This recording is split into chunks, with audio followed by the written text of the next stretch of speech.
Welcome to Midnight and Murder. When the world sleeps and shadows grow long, we delve into the darkest corners of human nature, exploring the mysteries that haunt our nights and the crimes that refuse to stay buried. Case 1, the Norrmalmstorg robbery, Stockholm Syndrome. In August 1973, Sweden was a country defined by stability, neutrality, and the belief that violent crime belonged elsewhere. But on the morning of August 23rd, that sense of national safety was shattered when Jan Erik Olsson walked into Creditbanken on Norrmalmstorg Square in central Stockholm, pulled a submachine gun from under his coat, and fired into the ceiling. "The party begins," he shouted. He took 4 hostages, Kristin Enmark, Elizabeth Olgren, Birgitta Lundblad, and Sven Safström. Olsson was on furlough from prison, but his intent was not just robbery, it was spectacle. His demands were immediate and bold. 3 million kroner, bulletproof vests, helmets, a getaway car, and most importantly, the release of his former cellmate and notorious bank robber, Clark Olofsson. Shockingly, the authorities complied. Olofsson was brought to the bank under the belief that he could calm the situation. The 4 hostages were forced into the bank vault with the 2 men. Over the next 6 days, what unfolded was a psychological drama that would captivate the country and create a new term in the annals of criminal psychology: Stockholm Syndrome. At first, fear gripped the hostages. They were tied up, their lives threatened, and their fates hung on the success or failure of police negotiations. But something began to change. Olsson showed moments of kindness, covering them with blankets, offering reassurance, even joking. Olofsson played the mediator, charming and disarming in equal measure.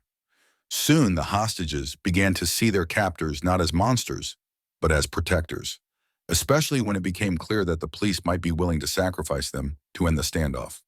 The police drilled holes into the vault, preparing for gas attacks. Snipers lined rooftops. The pressure was mounting, but inside the lines were blurring. Kristin Enmark, the youngest hostage, spoke directly to Prime Minister Olof Palme, pleading that the police back off. She said she felt safer with the criminals than with the people sent to rescue her. Outside, the media swarmed. Crowds gathered in the square. The story consumed the nation. For 6 days, Swedes watched the surreal crisis unfold on live television, stunned by the unfolding dynamic inside the vault. The hostages didn't seem afraid. They seemed aligned. On August 28th, police pumped tear gas through the drilled holes. Screams erupted. Minutes later, Olsson and Olofsson surrendered. The hostages emerged, blinking, coughing, but alive. In the days that followed, public curiosity turned to disbelief. The hostages defended their captors. None of them wanted to testify. Some visited Olsson and Olofsson in prison. A criminologist coined the term Norrmalmstorg syndrome, later known as Stockholm Syndrome, a survival strategy that made victims emotionally bond with their aggressors. But the hostages rejected this. Kristin Enmark especially insisted that her actions were rational. She believed the police were reckless. Her fear was logical: the emotional closeness to her captors, a response to the danger around her, not a sign of trauma bonding. Still, the term stuck. It entered the global vocabulary. Psychologists debated it. Films portrayed it. But the truth was more complicated. The hostages weren't brainwashed. They were surviving. They were adapting to a terrifying situation by finding human threads in the people holding them hostage. Jan Erik Olsson was sentenced to 10 years in prison.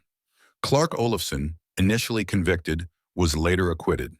The hostages returned to quiet lives, though their names would forever be linked to the case that made criminal psychology headlines. In the end, the Norrmalmstorg robbery wasn't just about money or bullets. It was about the strange and powerful things the mind does when trapped, about how people cling to hope and to the people who seem to offer it, even when they're the ones holding the gun. Case 2, the Carl Coppolino case, a tale of medicine, murder, and deception. In the summer of 1965, the quiet suburban neighborhoods of Middletown Township, New Jersey, seemed like the perfect place to raise a family. Tree-lined streets, well-maintained lawns, and the promise of the American dream drew young professionals and their families to this peaceful community. Among them was Dr. Carl Anthony Coppolino, a 34-year-old anesthesiologist whose life would soon become the center of one of the most sensational murder trials of the 1960s. Carl Coppolino appeared to have everything going for him. He was educated, articulate, and successful in his medical practice. Standing at average height with dark hair and an easy smile, he possessed the kind of charm that made him popular at social gatherings and trusted by his patients. He had married Carmela Musetto, a fellow physician, in 1958, and together they had built what seemed like an idyllic life in New Jersey's suburbs. But beneath the surface of this seemingly perfect existence, a web of deception, adultery, and ultimately murder was beginning to take shape. The story of Carl Coppolino is one that reveals how quickly a life can unravel when ambition, desire, and moral compromise collide with deadly consequences. The Coppolinos had moved to Middletown Township in the early 1960s, seeking a fresh start and the promise of prosperity that suburban life offered. Carl had established himself as a competent anesthesiologist, working at various hospitals in the area. His wife Carmela was also a physician, specializing in internal medicine. They had two young daughters and lived in a comfortable home on Wallace Road, complete with a white picket fence that symbolized middle-class success. Their neighbors, William and Marjorie Farber, lived just next door. William Farber was a retired Army colonel who had transitioned into civilian life as an insurance executive. At 51, he was a man of military bearing and discipline, someone who took pride in his service to his country and his dedication to his family. His wife, Marjorie, was an attractive woman in her late 30s, intelligent and vivacious, with a personality that drew people to her. The two families quickly became close friends. They shared barbecues in their backyards, celebrated holidays together, and their children played in the same neighborhood streets. Carl and Marjorie, in particular, seemed to enjoy each other's company, often engaging in long conversations about books, current events, and life in general. What began as neighborly friendship, however, would soon develop into something far more complicated and dangerous. By 1962, Carl Coppolino's life began to take some unexpected turns. He claimed to be suffering from a heart condition that made it impossible for him to continue his demanding work as an anesthesiologist. The condition, he said, was so severe that he was forced to apply for disability benefits and retire from active medical practice at the young age of 31. This sudden change in his career trajectory raised some eyebrows among his colleagues, particularly since he appeared to be in good health and continued to maintain an active lifestyle. The disability claim was successful, and Carl began receiving monthly payments that allowed him to maintain his comfortable standard of living without the stress of hospital work. He spent his days at home, ostensibly managing his health condition and exploring new interests. He took up writing, working on what he claimed would be a novel, and he became more involved in community activities. It was during this period of enforced leisure that Carl's relationship with Marjorie Farber began to deepen.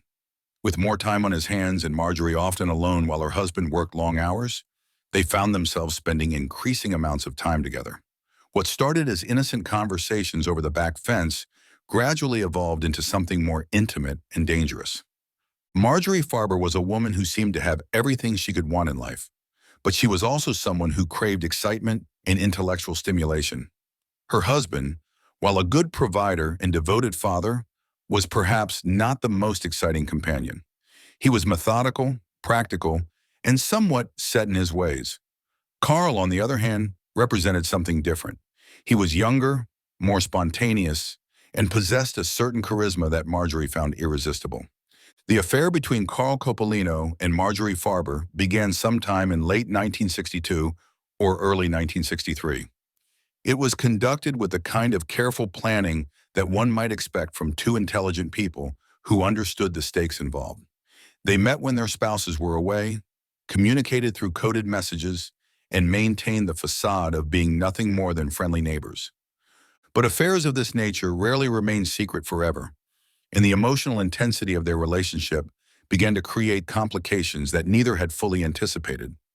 Marjorie became increasingly possessive and demanding, wanting more of Carl's time and attention. She began to pressure him to leave his wife and marry her, painting pictures of a future where they could be together openly and without the need for deception. Carl, however, was not as ready to abandon his comfortable life as Marjorie hoped.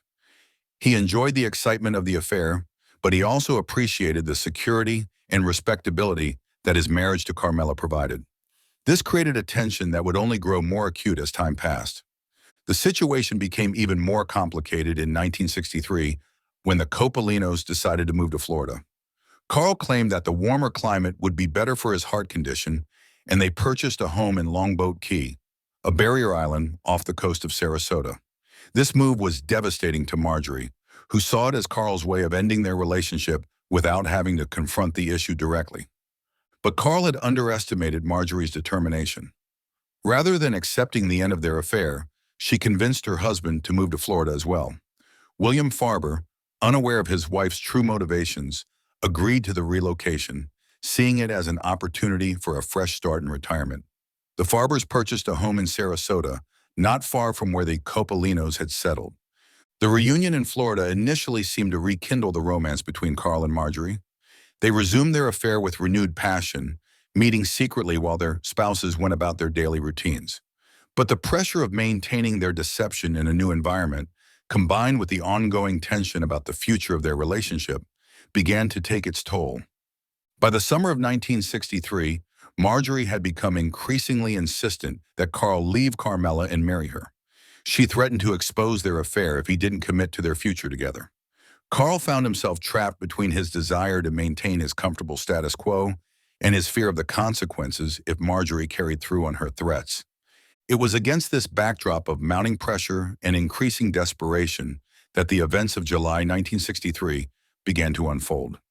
William Farber, who had been enjoying his retirement and seemed to be in good health, began experiencing some unusual symptoms. He complained of feeling unwell, suffering from what appeared to be a general malaise that his doctor couldn't quite diagnose. Carl Copolino, despite his claimed retirement from medicine, offered to help treat his neighbor's mysterious illness. He suggested various remedies and treatments, presenting himself as a concerned friend who happened to have medical expertise. William Farber, trusting his neighbor and unaware of the affair between Carl and his wife, gratefully accepted this assistance. On the morning of July 30th, 1963, William Farber was found dead in his bed. The discovery was made by Marjorie, who called for help in apparent shock and grief. The death seemed sudden and unexpected, but William had been complaining of feeling unwell, and he was 51 years old, an age when heart attacks and other medical emergencies are not uncommon. Carl Copolino, with his medical background, was among the first to respond to Marjorie's call for help. He examined the body and pronounced William dead, attributing the death to what appeared to be a heart attack. Given Carl's medical credentials and the apparent naturalness of the death, there was no immediate suspicion of foul play. The local authorities were notified, and a death certificate was issued. William Farber was buried after a modest funeral service, and Marjorie began the process of adjusting to life as a widow. To outside observers, it appeared to be a tragic but not particularly unusual event. A middle-aged man had died suddenly, leaving behind a grieving widow and family. But the death of William Farber had consequences that extended far beyond the immediate grief of his family. For Marjorie, it represented both a liberation and a new kind of pressure. She was now free from her marriage, but she expected Carl to reciprocate by leaving his wife. The death had removed one obstacle to their being together, and she saw no reason why Carl should continue to delay their future. Carl, however, did not respond to William's death in the way that Marjorie had hoped. Rather than seeing it as an opportunity to finally commit to their relationship, he seemed to become more distant and evasive. The reality of what had happened, and perhaps the implications of his own involvement, appeared to weigh heavily on him. In the months following William Farber's death, the relationship between Carl and Marjorie began to deteriorate. She became increasingly demanding and suspicious, while he grew more withdrawn and noncommittal. The passion that had once driven their affair was being replaced by tension, mistrust, and recrimination. By early 1965, Carl Copolino had made a decision that would prove to be the final betrayal in Marjorie Farber's eyes. He announced that he was leaving Florida and returning to New Jersey.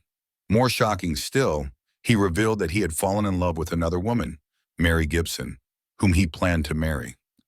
Mary was much younger than Carl, in her 20s, and possessed the kind of fresh beauty and uncomplicated affection that perhaps offered him an escape from the increasingly complex and dangerous situation he had created with Marjorie. The news hit Marjorie like a physical blow. She had endured the death of her husband, maintained the secret of their affair, and waited patiently for Carl to fulfill what she believed were his promises to her.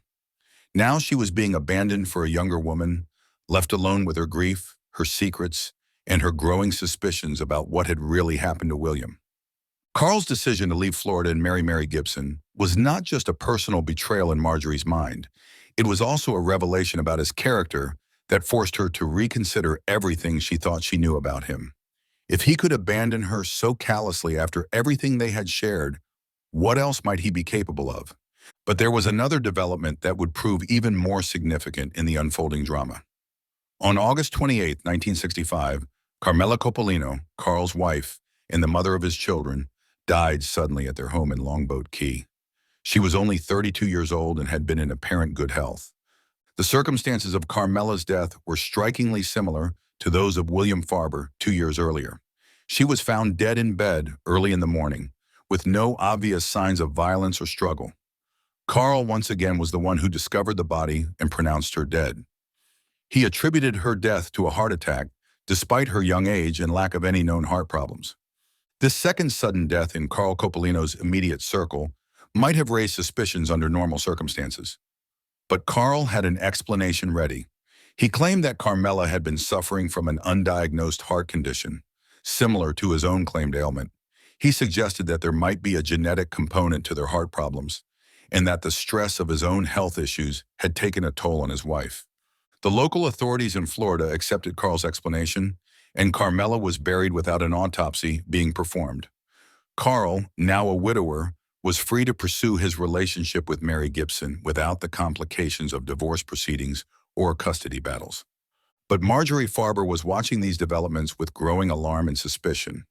The death of Carmela Coppolino, coming so soon after Carl's decision to abandon her for another woman, seemed too convenient to be coincidental. The similarities between Carmela's death and her husband's death 2 years earlier were striking, and Marjorie began to wonder if there was more to both deaths than met the eye. In her growing isolation and bitterness, Marjorie began to piece together a different version of events. She started to suspect that Carl had not just been unfaithful to his wife, but that he had actually murdered both William and Carmela to clear the way for his various romantic pursuits. The more she thought about it, the more convinced she became that she had been involved with a killer. The transformation of Marjorie Farber from lover to potential witness against Carl Coppolino was gradual but inexorable. Her initial feelings of betrayal and abandonment slowly gave way to a cold determination to see justice done. If Carl thought he could murder his way to happiness, using and discarding women as it suited his purposes, then he had severely underestimated the woman he was leaving behind. Marjorie's suspicions were fueled by her knowledge of Carl's medical background and his access to drugs that could cause death without leaving obvious traces. As an anesthesiologist, he would have had detailed knowledge of various substances that could stop a heart or cause respiratory failure.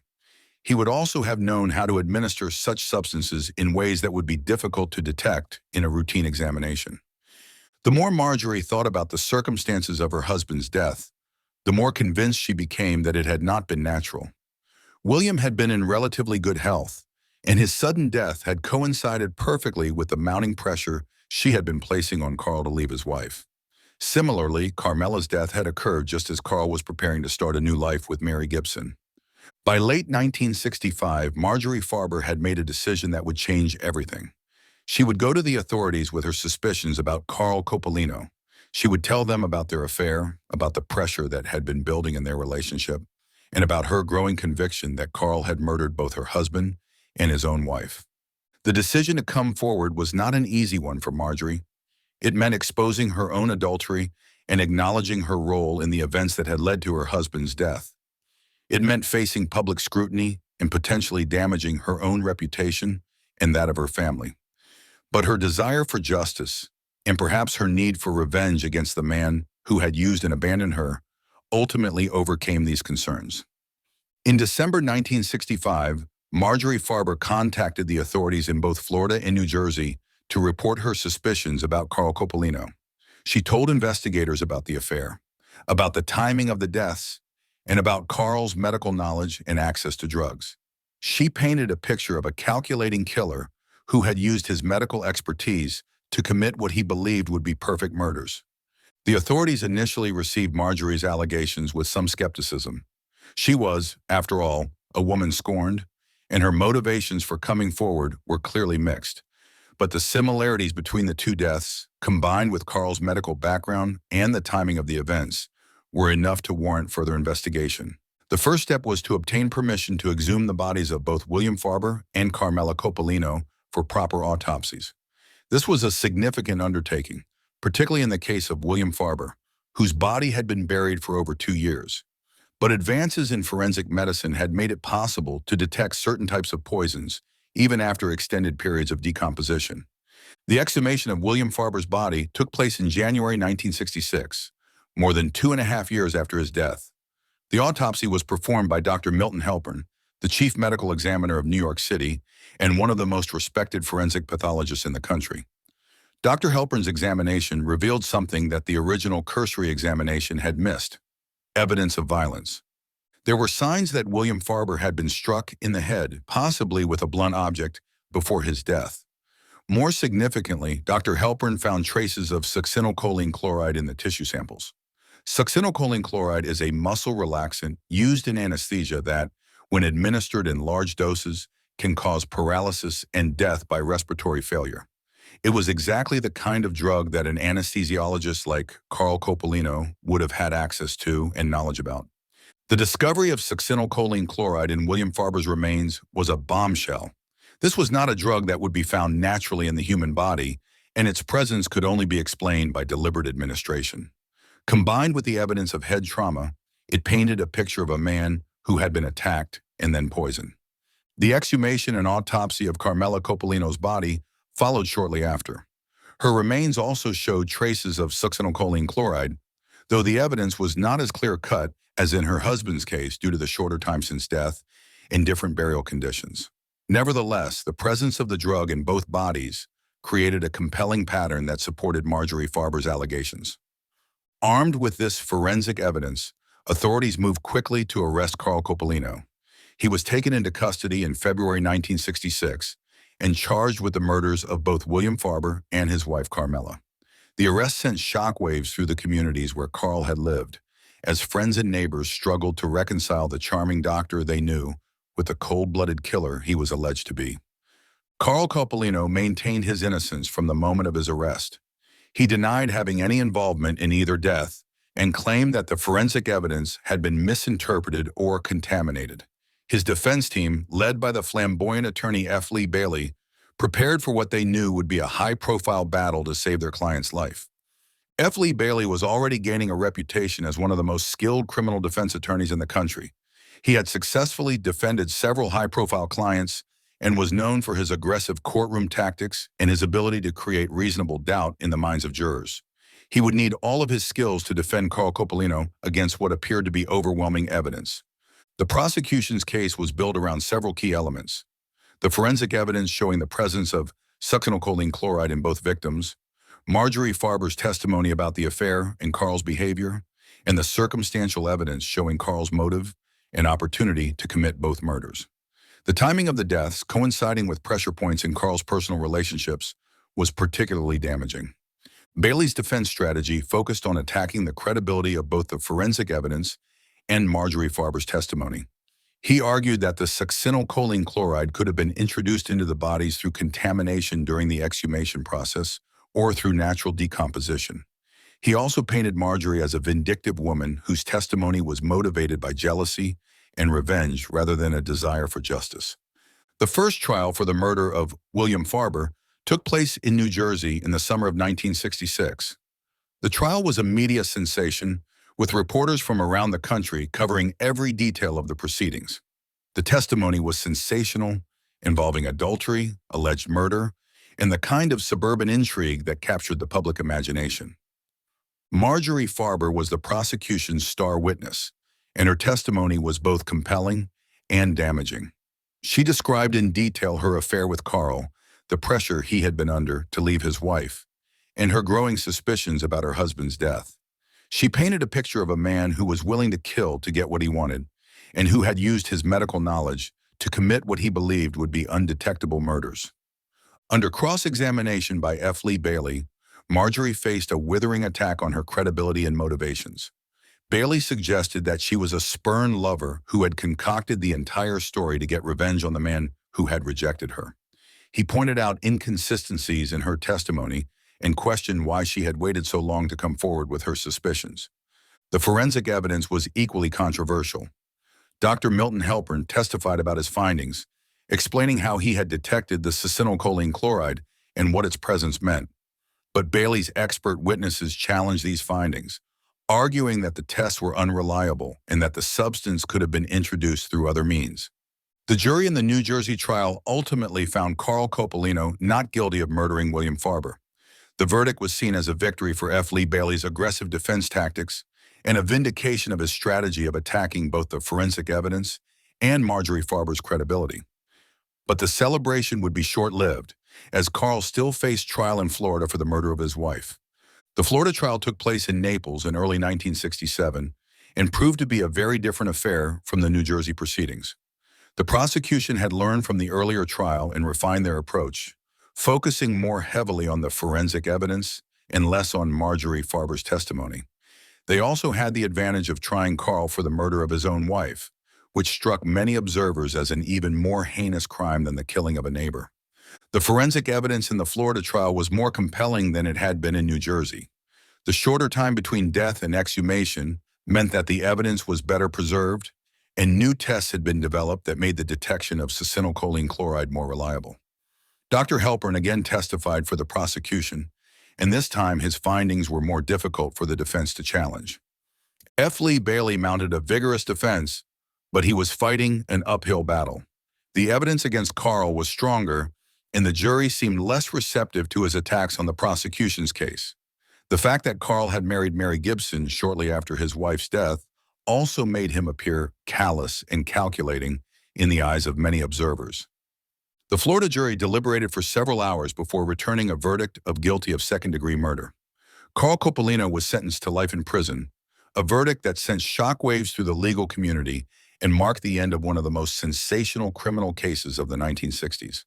The conviction was seen as a victory for forensic science and a vindication of the new techniques that had been used to detect the presence of poison in the victims' bodies. It also marked a significant moment in the career of F. Lee Bailey, one of the few major defeats in his otherwise successful run of high-profile cases. Carl Coppolino's life sentence meant that he would spend the rest of his life behind bars, paying for the crimes that had torn apart two families and destroyed several lives. The man who had once seemed to have everything, education, success, charm, and opportunity, had thrown it all away in pursuit of his own selfish desires. The case had broader implications beyond the fate of Carl Coppolino himself. It demonstrated the power of modern forensic science to solve crimes that might have gone undetected in earlier eras. The ability to detect traces of exotic poisons in decomposed remains opened up new possibilities for investigators and served as a warning to potential criminals that no murder was truly perfect.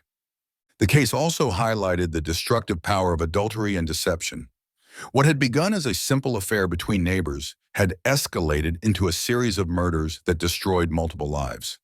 The web of lies and betrayal that Carl had woven around himself had ultimately trapped him as surely as any physical evidence. For Marjorie Farber, the trial represented both vindication and tragedy.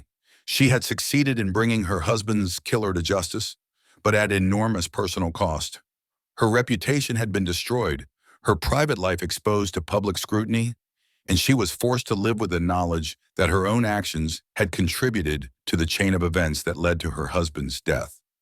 The Coppolino case became a landmark in American criminal law, studied by law students and referenced by legal scholars. It demonstrated the importance of thorough forensic investigation and showed how modern science could be used to solve seemingly perfect crimes. It also served as a cautionary tale about the dangers of moral compromise and the ways in which small deceptions can lead to enormous consequences. Carl Coppolino served 12 years of his life sentence before being paroled in 1979. He had been a model prisoner, and the parole board determined that he no longer posed a threat to society. Upon his release, he moved to Virginia, where he lived quietly under an assumed name, working as a medical technician and trying to rebuild his life away from the notoriety of his past. The years in prison had changed Carl Coppolino. The charming, confident doctor who had once believed he could manipulate anyone and get away with anything had been replaced by a subdued, middle-aged man who understood the consequences of his actions. He rarely spoke about his crimes or his trial, preferring to focus on the future rather than dwelling on the past. Mary Gibson, the young woman for whom Carl had allegedly committed murder, had divorced him while he was in prison. She had moved on with her life, remarrying and starting a family far away from the scandal that had engulfed her first marriage. The dreams of happiness that had motivated Carl's crimes had proven to be as illusory as everything else in his carefully constructed deception.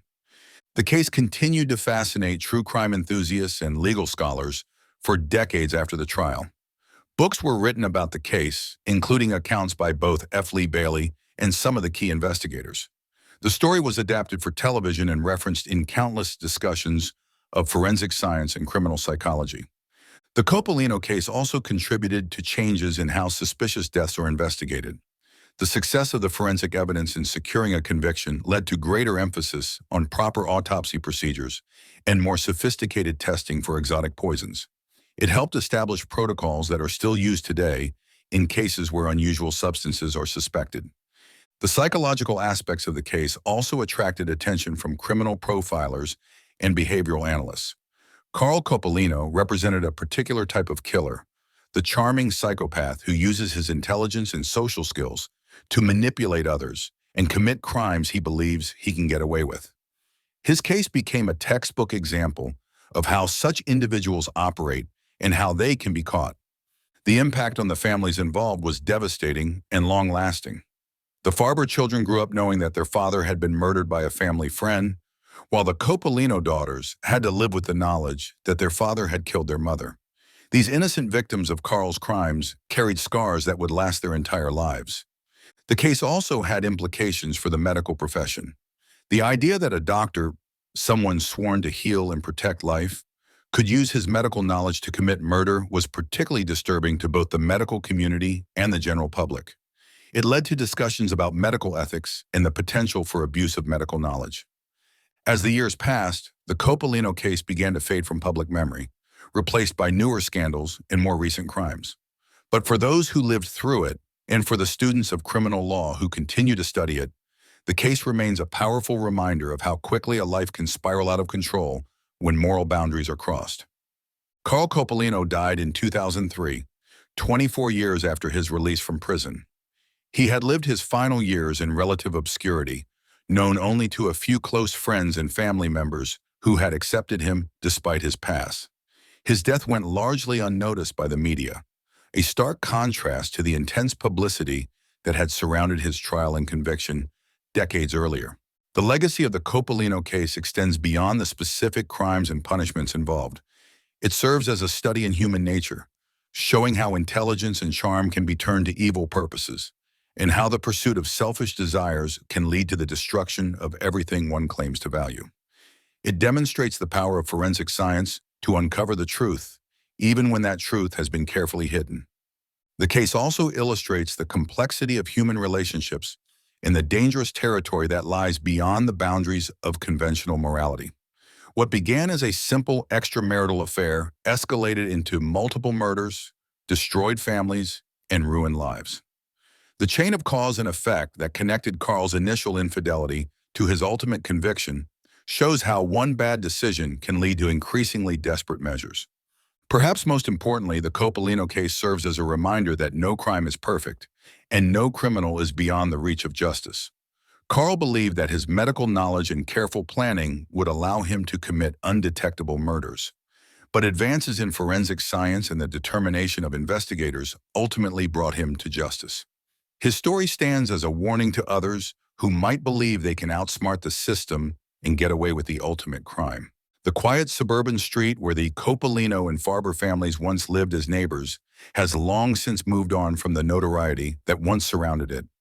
New families have moved into the houses, children play in the yards where murder was once planned, and life continues in the normal rhythms of suburban America.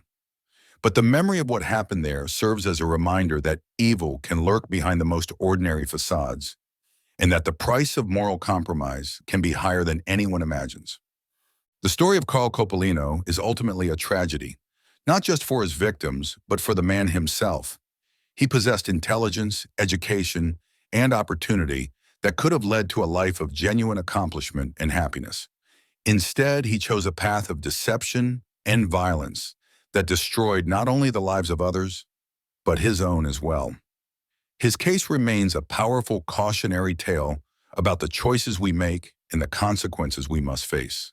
A reminder that in the end, we all must answer for our actions, no matter how cleverly we believe we have hidden them. Case 3, The Monster of Great Falls, the Nathaniel Bar Jonah case. In the quiet streets of Great Falls, Montana, during the late 1990s, parents began to notice something unsettling. Children would come home with stories of a large, imposing man who seemed to take an unusual interest in their daily routines. Little did they know that this man would become the center of one of Montana's most disturbing criminal cases, a story that would shake the foundations of this peaceful community and reveal the depths of human depravity. Nathaniel Benjamin Bar Jonah was born David Paul Brown on February 15, 1957, in Worcester, Massachusetts. From the very beginning, his life was marked by troubling behaviors that would escalate into something far more sinister than anyone could have imagined. His childhood, while appearing normal on the surface, harbored dark undercurrents that would eventually manifest in ways that defied comprehension. Growing up in a middle-class family, Bar Jonah showed early signs of behavioral problems that concerned those around him. As a child, he displayed an unusual fascination with violence and control that went far beyond typical childhood curiosity. His parents, trying to understand their son's increasingly erratic behavior, sought help from various professionals, but nothing seemed to address the growing darkness within him. During his teenage years, the warning signs became impossible to ignore. Bar Jonah began to exhibit predatory behaviors that targeted younger children in his neighborhood. His imposing physical presence, combined with his manipulative personality, made him particularly effective at intimidating his victims. By the time he reached adulthood, he had already established a pattern of behavior that would follow him for the rest of his life. The first serious legal troubles began in Massachusetts during the 1970s. Bar Jonah was arrested multiple times for various offenses involving children, each incident more serious than the last. The pattern was always the same. He would target vulnerable children, often those from troubled homes or those who lacked strong parental supervision. His methods were calculated and deliberate, showing a level of premeditation that chilled investigators to the bone. One of the most significant early cases occurred when Bar Jonah kidnapped two young boys, holding them captive while subjecting them to horrific abuse. The details of what transpired during those dark hours were so disturbing that even seasoned law enforcement officers struggled to process the information. The children, traumatized beyond measure, would carry the scars of their encounter with Bar Jonah for the rest of their lives. Despite the severity of his crimes, Bar Jonah managed to navigate the legal system with surprising effectiveness. Through plea bargains, reduced sentences, and early releases, he spent far less time behind bars than his crimes warranted. Each time he was released, he would relocate to a new area, assuming a new identity, and begin the cycle anew. This pattern of relocation and reinvention would become a hallmark of his criminal career. In the mid-1990s, Bar Jonah made the decision that would ultimately lead to his downfall. He moved to Great Falls, Montana, a small city where his presence would be more noticeable and his activities more likely to draw attention. Perhaps he believed that the relative isolation of Montana would provide him with the cover he needed to continue his predatory lifestyle. Instead, it would become the place where his reign of terror would finally come to an end. Great Falls, with its population of just over 50,000 people, was the kind of community where neighbors knew each other and children could play outside without constant supervision. It was exactly the type of environment that predators like Bar Jonah sought out, where trust and innocence made potential victims more accessible. He quickly established himself in the community, finding work and presenting himself as a reformed man seeking a fresh start. Bar Jonah's modus operandi in Great Falls was both calculated and brazen. He would position himself in locations where he could observe children, learning their routines and identifying potential targets. Parks, schools, and residential neighborhoods became his hunting grounds. His large physical stature and seemingly friendly demeanor initially disarmed suspicions, allowing him to get close to children who might otherwise be wary of strangers.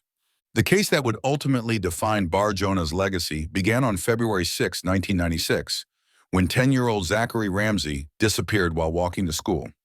It was a typical winter morning in Great Falls, with snow covering the ground and temperatures well below freezing.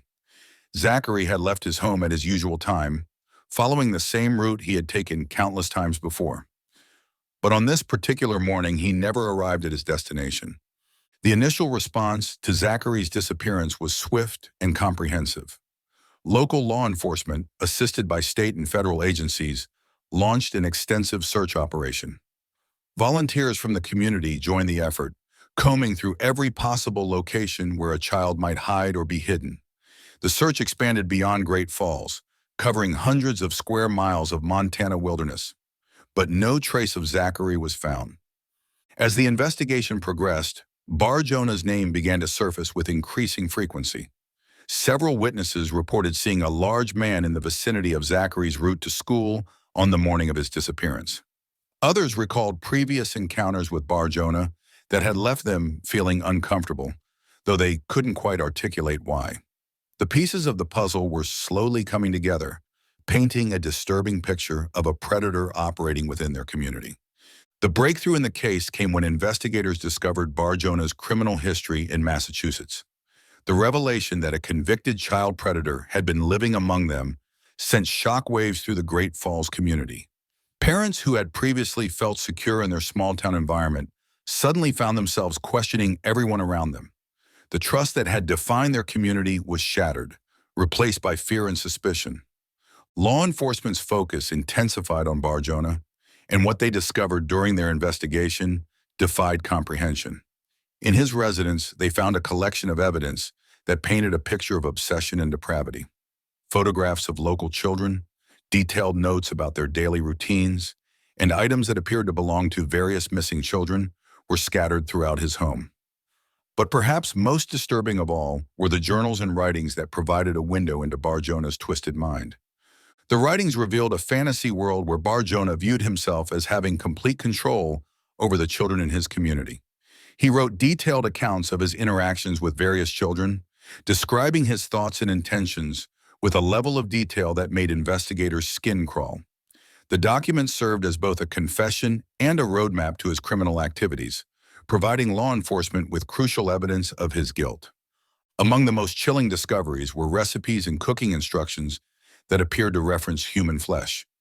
Bar Jonah had written extensive notes about preparation methods, cooking times, and serving suggestions that bore no resemblance to any conventional cuisine. The implications of these writings were too horrible for many to contemplate, suggesting that Bar Jonah's crimes extended far beyond kidnapping and assault into realms of unimaginable horror. The investigation also revealed that Bar Jonah had been hosting dinner parties for neighbors and community members, serving dishes that he claimed were exotic game meats. Several attendees later recalled that the meat had an unusual taste and texture that they couldn't identify. When combined with the discovery of his disturbing recipes, these dinner parties took on a sinister new meaning that left former guests physically ill. As more evidence accumulated, the scope of Bar Jonah's crimes became apparent. He was linked to the disappearances of several other children in the Great Falls area, though Zachary Ramsey remained the primary focus of the investigation. Each new piece of evidence painted a more complete picture of a predator who had operated with impunity for far too long, protected by a system that had failed to recognize the true extent of his dangerousness. The community of Great Falls struggled to come to terms with the reality of what had been happening in their midst. Parents recalled interactions their children had described with Bar Jonah, conversations and encounters that now took on a completely different meaning. The man who had seemed like an odd but harmless neighbor was revealed to be something far more sinister, a monster who had been hiding in plain sight. Local law enforcement worked tirelessly to build their case against Bar Jonah, knowing that they would have only one chance to ensure justice was served. The evidence they had collected was substantial, but much of it was circumstantial. They needed to present a compelling narrative that would convince a jury of Bar Jonah's guilt beyond any reasonable doubt. The stakes couldn't have been higher, as failure would mean that a dangerous predator might go free to continue his reign of terror. The psychological profile that emerged from the investigation revealed Bar Jonah to be a highly intelligent and manipulative individual who understood exactly what he was doing. Unlike many criminals who act impulsively, Bar Jonah's crimes were carefully planned and executed with precision. He studied his victims, learned their habits, and struck when he felt the risk of detection was minimal. This level of premeditation made his crimes even more heinous in the eyes of investigators and the community. As the legal proceedings began, the full extent of Bar Jonah's depravity became public knowledge. The trial revealed details that were so disturbing that many courtroom observers had to leave during testimony. The evidence presented painted a picture of systematic predation that had gone on for years, with Bar Jonah using his size and intimidating presence to control and terrorize his victims. Witnesses testified about their encounters with Bar Jonah, describing a man who seemed to take pleasure in the fear he instilled in children. His behavior patterns were consistent across multiple victims. He would establish contact through seemingly innocent means, gradually escalate his interactions, and then use threats and intimidation to maintain control. The psychological damage he inflicted on his victims was as severe as any physical harm, leaving scars that would last a lifetime. The prosecution's case was built around the mountain of evidence found in Bar Jonah's residence, combined with witness testimony that established his opportunity and intent. They argued that he was a career predator who had finally escalated to murder, using his victims to satisfy his most depraved fantasies. The evidence of cannibalism, while shocking, was presented as the logical conclusion of a criminal career that had been building toward this horrific culmination for decades. Bar Jonah's defense team faced a nearly impossible task. The evidence against their client was overwhelming, and his criminal history made it difficult to portray him in a sympathetic light. They attempted to argue that while Bar Jonah was certainly guilty of various crimes, the prosecution had failed to prove that he had actually killed Zachary Ramsey. This technical defense, while legally sound, did little to address the broader pattern of criminal behavior that had been established. The trial became a focal point for discussions about how the criminal justice system handles repeat offenders, particularly those who prey on children. Bar Jonah's ability to repeatedly avoid serious consequences for his crimes highlighted systemic failures that had allowed him to continue victimizing children for decades. Legal experts and child advocates used the case as an example of why reforms were needed in how such offenders are monitored and managed. During the proceedings, additional victims came forward with their own stories of encounters with Bar Jonah. The pattern that emerged was consistent. He would target vulnerable children, often those from single-parent homes or families experiencing financial difficulties.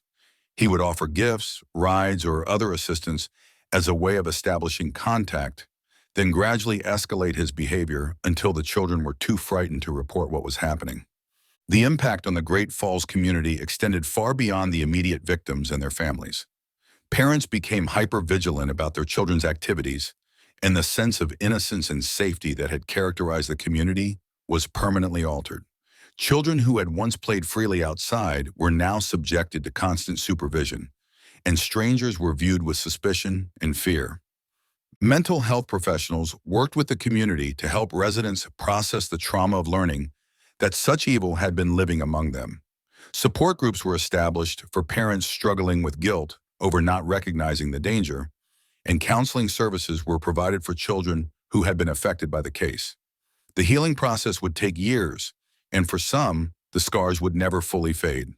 The investigation also revealed systemic problems in how information about dangerous offenders was shared between jurisdictions. Bar Jonah had been able to relocate from Massachusetts to Montana without local authorities being fully aware of his criminal history.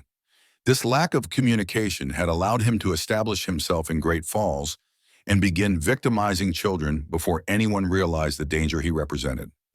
As the trial progressed, forensic experts testified about the evidence found in Bar Jonah's home. The analysis of his writings revealed a mind that was consumed with violent fantasies involving children.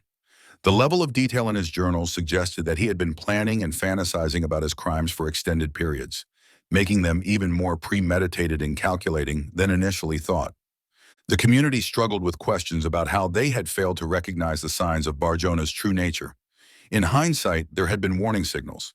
his unusual interest in children, his evasive responses when asked about his past, and his general behavior that made many people uncomfortable. However, these signs had been subtle enough that they hadn't triggered the kind of alarm that might have prevented tragedy. Law enforcement officials acknowledged that the case had exposed weaknesses in their ability to monitor and track dangerous offenders. They committed to implementing new procedures and technologies that would make it more difficult for predators like Bar Jonah to operate undetected. These changes included better information sharing between agencies and more proactive monitoring of individuals with histories of crimes against children. The psychological evaluation of Bar Jonah revealed a complex individual who understood the difference between right and wrong, but chose to engage in horrific behavior regardless. This finding was crucial for the prosecution, as it established that Bar Jonah's crimes were the result of deliberate choices rather than mental illness that might have diminished his responsibility. He was portrayed as a calculating predator who had spent decades perfecting his methods of victimization. Family members of the victims faced the impossible task of trying to make sense of what had happened to their loved ones. The knowledge that Zachary Ramsey and potentially other children had suffered at Bar Jonah's hands was devastating, but the uncertainty about their exact fate was almost equally difficult to bear. Without bodies or definitive proof of what had occurred, families were left with questions that might never be answered. The media coverage of the case brought national attention to Great Falls, transforming the quiet community into the center of a horrific true crime story. While the attention helped raise awareness about the dangers posed by repeat predators, it also subjected the community to intense scrutiny during an already difficult time. Residents found themselves having to defend their community while simultaneously grappling with the reality of what had occurred within their borders. As the evidence against Bar Jonah mounted, it became clear that his crimes represented more than just individual acts of violence. They were part of a pattern of behavior that had developed over decades, fueled by fantasies and desires that had grown increasingly dark and violent over time. Understanding this progression became crucial for investigators trying to determine the full scope of his criminal activities. The trial featured testimony from experts in criminal psychology who explained how predators like Bar Jonah operate and evolve over time.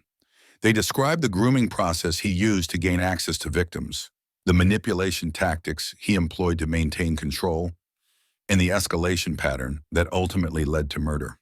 This expert testimony helped the jury understand not just what Bar Jonah had done, but why he had done it. Evidence technicians testified about the painstaking process of analyzing the contents of Bar Jonah's home. Every item had to be cataloged and examined for potential connections to missing children. The process revealed a level of organization in Bar Jonah's criminal activities that was both impressive and terrifying.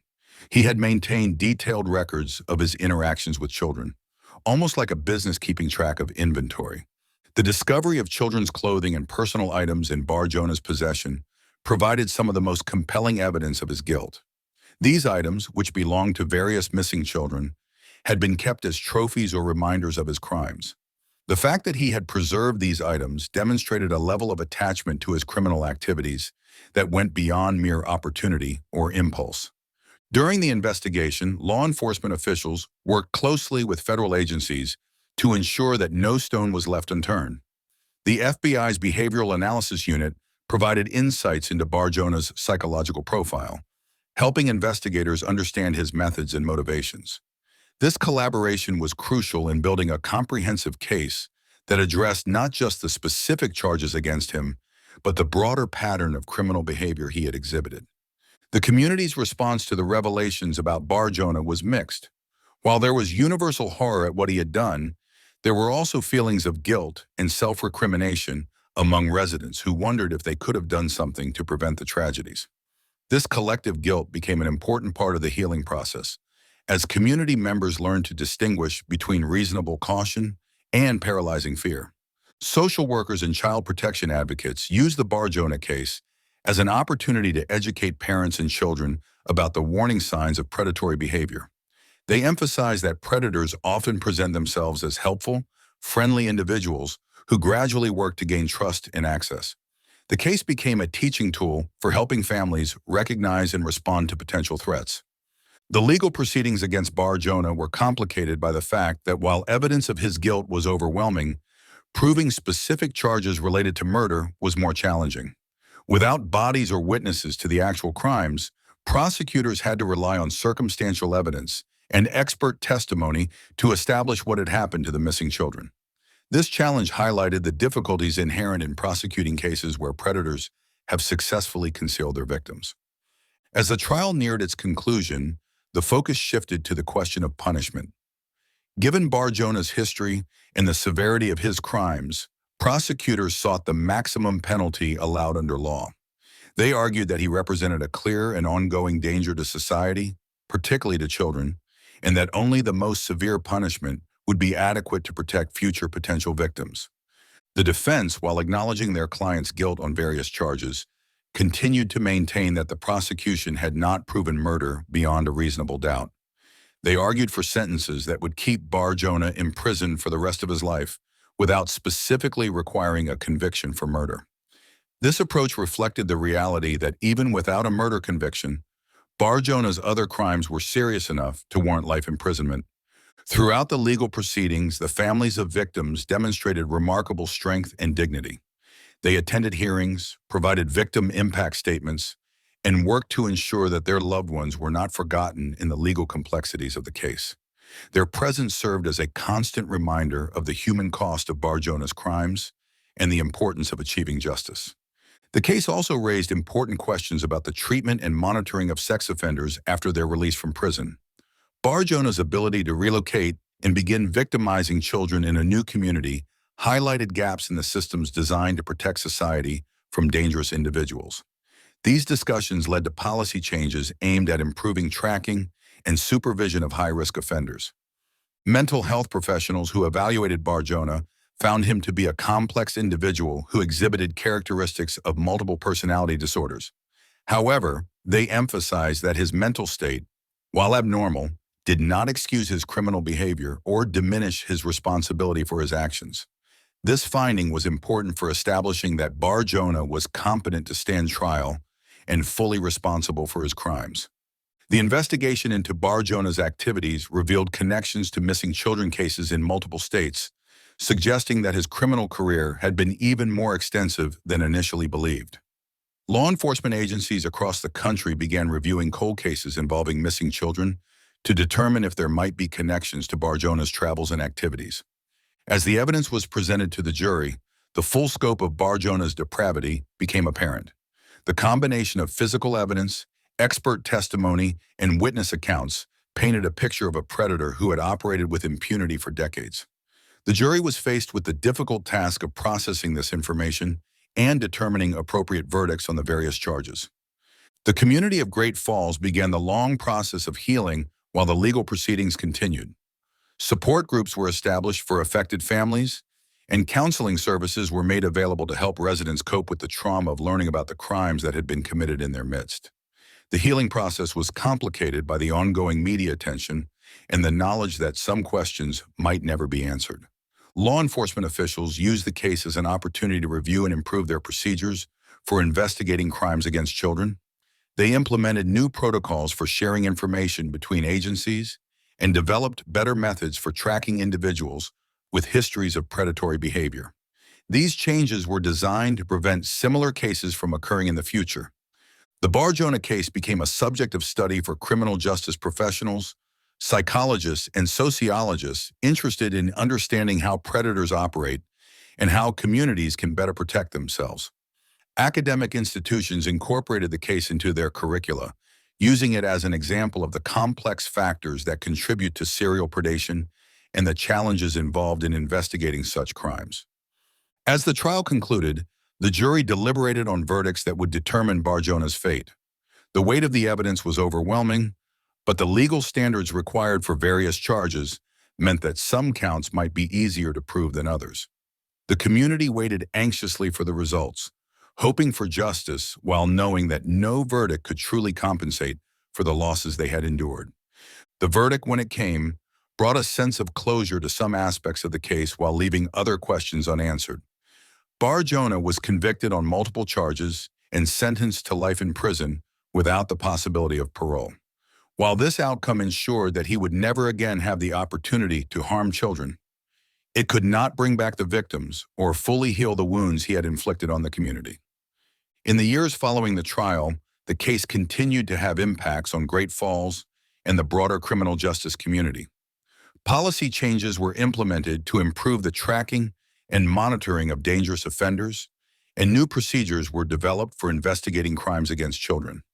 The lessons learned from the Bar Jonah case contributed to efforts to prevent similar tragedies in other communities. The story of Nathaniel Bar Jonah serves as a stark reminder of the evil that can exist within seemingly ordinary communities. It demonstrates the importance of vigilance, communication, and cooperation between law enforcement agencies in protecting society's most vulnerable members. While the case ended with Bar Jonah behind bars, the scars he left on his victims and their community serve as a permanent reminder of the price of failing to recognize and address the warning signs of predatory behavior. The legacy of this case extends beyond the individual crimes committed by one man. It represents a turning point in how society approaches the monitoring and management of dangerous offenders, and it serves as a cautionary tale about the importance of protecting children from those who would do them harm. The victims of Nathaniel Bar Jonah will never be forgotten, and their stories continue to inform efforts to prevent similar tragedies from occurring in communities across the nation. Case 4, Soderham Courthouse Murders. On March 1, 1971, the small town of Soderham in Hälsingland witnessed one of Sweden's most horrendous courtroom tragedies. At 9:20 a.m., a man armed with a submachine gun burst into the local courthouse, changed Sweden's legal landscape, and left 4 people dead in cold blood.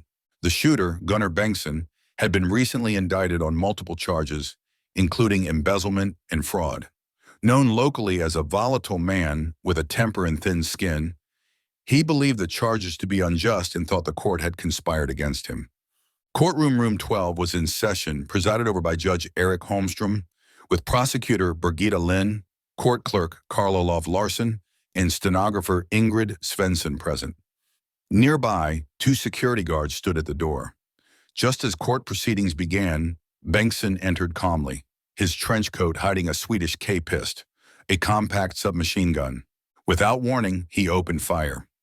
Judge Holmstrom fell first, shot in the chest. Prosecutor Lind and stenographer Svensson both collapsed after being struck. Clerk Larsson was hit in the side. Chaos erupted as echoes of gunfire reverberated off wood-paneled walls. Witnesses later described absolute pandemonium. Papers fluttered, screams echoed, and furniture was overturned. A lone guard, Officer Ola Jonsson, attempted to intervene but was killed with a single burst when attempting to draw his weapon. The second guard was shot instantly behind the judge's bench. Bengtsson fired rapidly, showing no hesitation or remorse, before turning toward the courtroom gallery, aiming at random spectators. Fortunately, most ducked or fled under tables. Some escaped through broken windows. In under 30 seconds, 4 people lay dead. Holmstrom, Lind, Svensson, and Johan Pettersson, a retired teacher who happened to be in the gallery. 2 guards also lay mortally wounded. Bengtsson then exited the room methodically, moved through corridors and staircase, and made his way outside. Once in the street, he fired into the courthouse foyer, firing at civilians as he fled. Bystanders scattered. He escaped in a waiting vehicle, leaving behind a stunned town and a crime scene frozen in horror. News crews swarmed Soderham. The nation was gripped by shock. Sweden, often seen as peaceful and orderly, suddenly felt vulnerable. Media coverage was intense. Bengtsson's name dominated headlines. Photos of the courthouse and terrified townspeople proliferated newspapers and television. Police response was swift. A massive manhunt ensued across Hälsingland with armed patrols, roadblocks, and checkpoints. Bengtsson was tracked for 2 days and apprehended in a farmhouse near Iggesund. He surrendered without resistance. During interrogation, Bengtsson remained eerily calm. He claimed the killings weren't premeditated murders, but necessary vengeance against a corrupt system.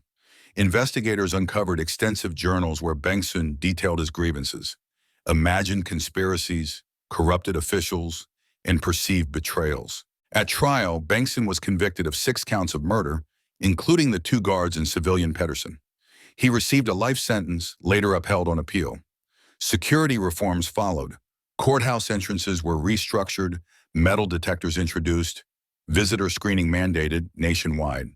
The four key chapters of the event, entry, massacre, escape, and arrest, were reconstructed via interviews, forensic records, and eyewitness testimonies.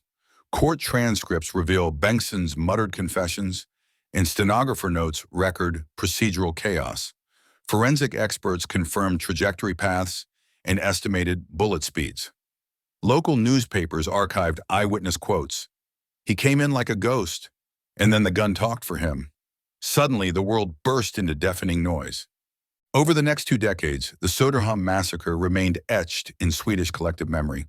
The images of the courthouse facade, the broken windows, and black and white photographs of grieving family members. In the aftermath, Söderhamn was no longer just another small Swedish town. A national inquiry was launched immediately after Bengtson's arrest, examining the breakdowns that allowed such a tragedy to occur inside a supposedly secure government building. The committee's initial report was scathing. It pointed out that the courthouse had no mandatory weapon screening, no armed response capability, and minimal coordination between police and court security. The guards on duty were poorly trained for firearm encounters. They carried batons, no firearms, and wore no protective gear. One of the most disturbing findings was that Bengtsson had scouted the courthouse for weeks, noting guard shifts, weak entry points, and courtroom locations. He had even attended unrelated hearings to monitor procedures, all while concealing a plan he described as restorative justice by force. The killer's background gave investigators insight into his radicalization. Born in 1939 in Hudiksvall, Bengtsson grew up under strict religious parents, struggled academically, and eventually drifted into petty crime and tax fraud. By 1969, he had several minor convictions and harbored resentment toward authority. Psychiatric evaluations from his youth labeled him as socially detached, with signs of paranoid ideation. Those early notes, long buried in state archives, became key in his post-crime psychological assessment. Inside prison, Bengtsson was neither remorseful nor violent. In fact, he behaved with composure and routine. Guards described him as clinical, cold, and a man who had made peace with hell. He read voraciously, preferring law books and military history. He reportedly wrote thousands of pages reflecting on the justice system, conspiracies, and Sweden's institutional dishonor. Bengtsson's trial opened on September 15, 1971, in Gavle District Court under extraordinary security. For the first time in Swedish legal history, guards carried submachine guns inside a courtroom. The prosecution, led by Karin Weiberg, painted Bengtsson as a man who wrapped narcissism in gunmetal.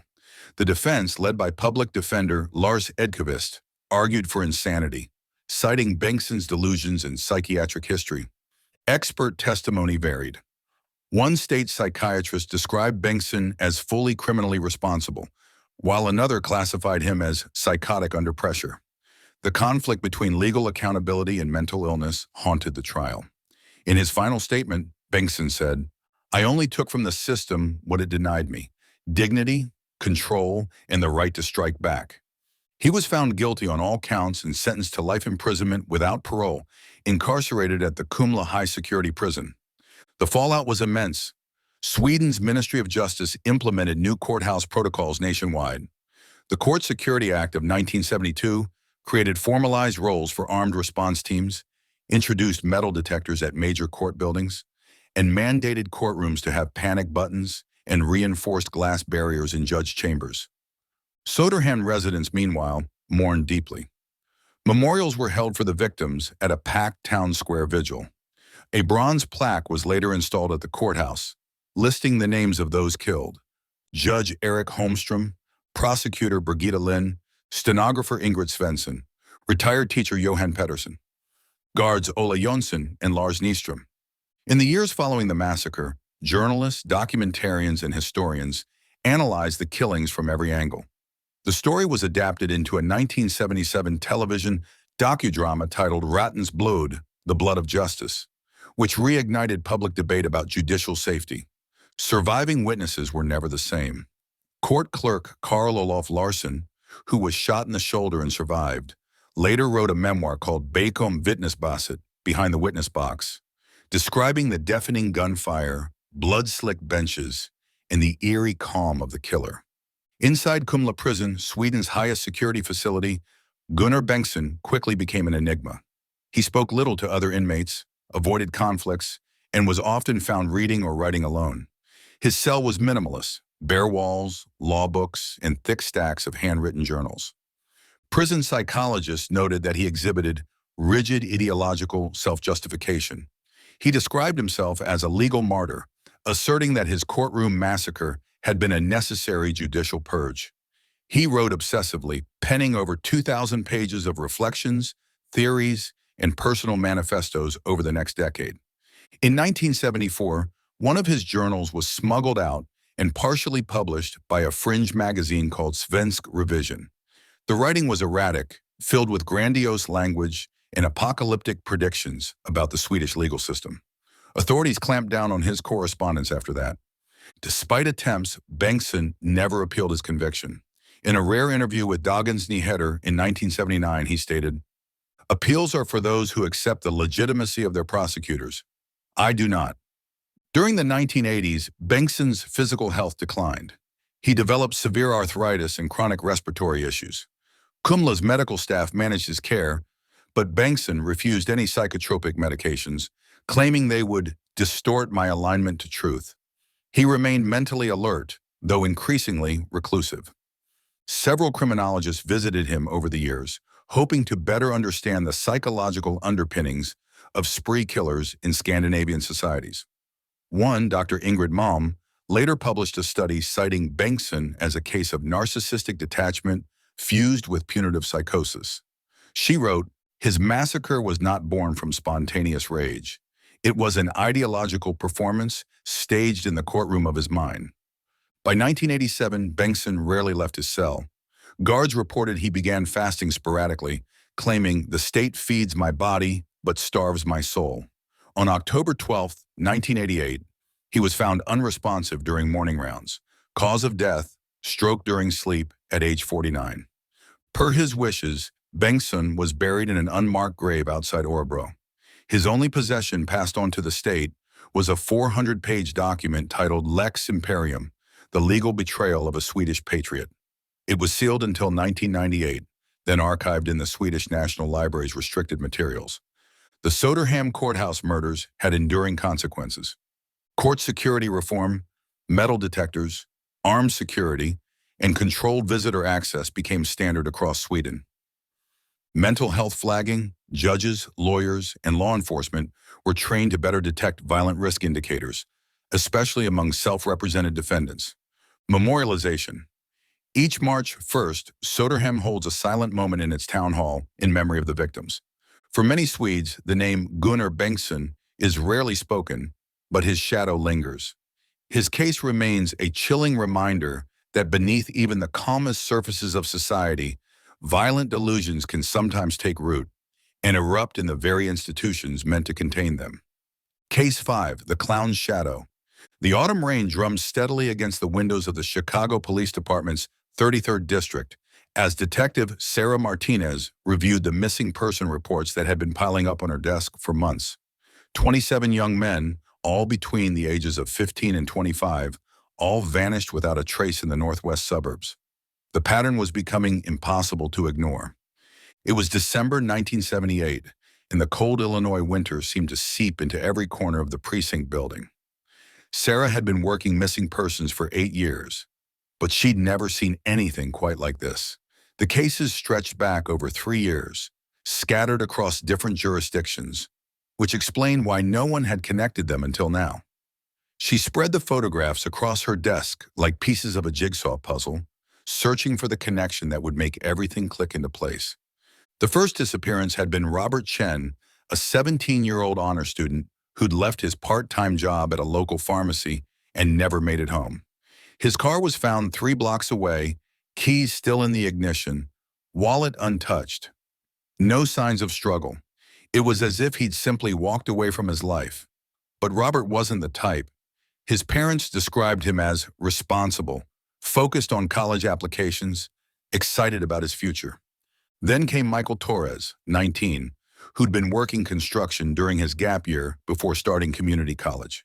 His supervisor remembered him leaving the job site on a Tuesday evening in March. tired but in good spirits. He'd been talking about taking his girlfriend to a movie that weekend. Michael never showed up for their date, and his truck was discovered in a Denny's parking lot 2 days later. The disappearances continued throughout 1976 and into 1977. Timothy Walsh, a college freshman studying to be a teacher, David Kim, who worked at his family's restaurant, Anthony Russo, an aspiring musician who played guitar at local coffee shops. Each case followed a similar pattern: young men who vanished without warning, vehicles found abandoned but undamaged, no indication of where they might have gone or why. Sarah leaned back in her chair and rubbed her tired eyes. The fluorescent lights in the precinct cast everything in a harsh clinical glow that made the photographs look even more tragic. These weren't just statistics or case numbers. They were sons, brothers, boyfriends, friends. Somewhere, families were still waiting by their phones, hoping for news that was increasingly unlikely to come. Detective Ray Coleman knocked on her office doorframe. "Martinez, you've got a visitor. Says it's about one of your missing persons cases." Sarah looked up to see a woman in her 50s clutching a worn manila envelope to her chest. Her gray hair was pulled back in a neat bun, and her clothes suggested someone who took pride in her appearance despite obvious financial struggles. There was something in her eyes that Sarah recognized immediately: the hollow look of a parent who'd been searching for too long. "Mrs. Patterson?" Sarah stood up, extending her hand. "Please, have a seat. I'm Detective Martinez." Margaret Patterson perched on the edge of the chair as if ready to flee at any moment. "It's about my son, Billy, William Patterson. He disappeared 14 months ago, but the police in Des Plaines said there wasn't enough evidence to do anything meaningful." Sarah nodded encouragingly. She'd learned that sometimes parents needed to tell the whole story from the beginning, even if she already had the basic facts in the file. "Tell me about Billy." "He was 22. Such a good boy, Detective. He was working for a construction company, trying to save up money to go back to school. He wanted to be an engineer, like his father." Mrs. Patterson's voice wavered slightly, but she maintained her composure. "He was supposed to come home for dinner that night. I made his favorite pot roast with those little potatoes he loved, but he never came home." She opened the manila envelope with shaking hands and pulled out a photograph. Billy Patterson had been a handsome young man with dark hair and a genuine smile. He wore a construction worker's hard hat in the photo, and there was something optimistic about his expression, as if he'd believed the world held nothing but possibilities. The police said he probably just took off. "Young men do that sometimes," they said. But Billy wouldn't do that. "He called me every day, Detective, every single day since he moved out of the house. Even when he was sick or tired or had worked a double shift, he would never just disappear without telling me." Sarah had heard variations of this conversation dozens of times, but something about Mrs. Patterson's certainty struck her. Did Billy mention anything unusual in the days before he disappeared? Anyone new in his life? Any problems at work? Anything that seemed off? Mrs. Patterson nodded slowly. "That's actually why I'm here. I found something in his room that I didn't think to mention before." She reached into the envelope again and pulled out a business card. This was tucked in his wallet behind his driver's license. "I almost threw it away when I was going through his things." Sarah took the card. It was cheaply printed, slightly yellowed with age. "PDM Contractors," it read, with an address in Norwood Park Township and a phone number. At the bottom, in smaller print, it said, "John Gannon, Proprietor." Did Billy ever mention this company? Or this John Gannon? "No, never, but Billy kept everything, Detective. Every business card, every receipt, every scrap of paper. If he had this card, it meant something to him." Sarah made a note of the information. PDM Contractors wasn't a company she recognized, but that didn't mean much. There were hundreds of small construction companies operating in the Chicago area. "Mrs. Patterson, I want you to know that I'm taking Billy's case very seriously. I have reason to believe his disappearance might be connected to several others, and I'm going to do everything I can to find answers." For the first time since she'd entered the office, Mrs. Patterson's carefully maintained composure began to crack. Do you think there's still hope?" Sarah had learned early in her career not to make promises she couldn't keep, but she also understood that hope was sometimes the only thing keeping a family together. I think Billy deserves to have someone fighting for him, and that's exactly what I'm going to do. After Mrs. Patterson left, Sarah immediately called the number on the PDM contractor's business card. The phone rang 4 times before a gravelly voice answered. PDM Contractors, this is John. Hello, this is Detective Martinez with the Chicago Police Department. I'm calling about a missing person case, and I wondered if I could ask you a few questions. There was a brief pause. Sure, Detective. How can I help? I'm looking into the disappearance of William Patterson. He was a construction worker who went missing about 14 months ago. We found your business card among his belongings. Patterson. The name doesn't ring a bell, Detective, but we work with a lot of subcontractors and day laborers. It's possible he applied for work with us at some point. Sarah made notes as she talked. John Gannon's voice was pleasant enough, cooperative, nothing immediately suspicious. Would you have any records from that time period? Employment applications? Anything like that? I could check, but our record keeping isn't the most organized. Small business, you know how it is. If you want to stop by, I could show you what we have. That would be very helpful. What's a good time for you? Tomorrow afternoon works, say around 2 o'clock. I'll be here working on some estimates. Sarah agreed and hung up, then immediately began researching PDM contractors. The company had been registered in Illinois in 1972, listing John Wayne Gannon as the owner and operator. The address corresponded to a modest ranch house in Norwood Park Township, a middle-class suburb about 30 miles northwest of downtown Chicago. She spent the rest of the afternoon cross-referencing the missing persons cases with known construction companies in the area. It was tedious work, but Sarah had learned that police work was often about finding patterns in chaos, connections that weren't immediately obvious.